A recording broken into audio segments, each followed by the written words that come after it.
अस्सलाम वालेकुम। वालेकुम सलाम। कैसे हैं आप? अल्हम्दुलिल्लाह भाईजान। ज़बरदस्त। तो आईएनएस की नई वीडियो हमारे पास आज ऑडी आई है, कौन से इसका बताएं आप ज़रा। यार ये Audi A4 है। ठीक है। ये मेरे पास ना आई है तकरीबन कोई लाहौर से बाहर से। ठीक है। तो मैकेनिक किसी ने पहले इसमें काम किया हुआ है, ठीक है। उसको प्रॉब्लम सॉल्व नहीं हुई।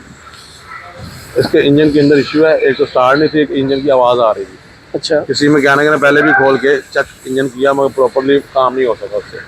ठीक है। तब मेरे पास अल्हम्दुलिल्लाह आई है। इसके जो पार्ट अंदर थे, जो इशू थे, वो पता चल गया क्या है, वो पार्ट देखनी है जो भी है, डायग्नोस कर लिया। तो अब अल्हम्दुलिल्लाह वो पार्ट डालेंगे नए इसके, और इसका प्रॉपरली टोल लगा, जो टाइमिंग शाइमिंग वो प्रॉपरली काम होगा। देखिए छोटी मोटी वर्कशॉप पे भी अपनी जो आपकी अच्छी यार गाड़ी ये तो लोगों को चाहिए कि इतनी अच्छी गाड़ी होती हैं, और थोड़े से कहते हैं ना सस्ता काम करवाने के चक्करों में वो फिर गाड़ी भी जलील होती रहती है, खुद भी परेशान होते रहते हैं। बिल्कुल। तो आप जैसे अंसर भाई ने बताया कि आप जगह जगह ना जाएं, एक आईएनएस एक्सप्रेस का एक नाम है भट्टा चौक पे, आप यहाँ पे तशरीफ लाएं और अपनी गाड़ी का प्रॉपर इंस्पेक्शन भी करवाएं, जो इशू है उनको रिजॉल्व भी करवाएं। Thank you.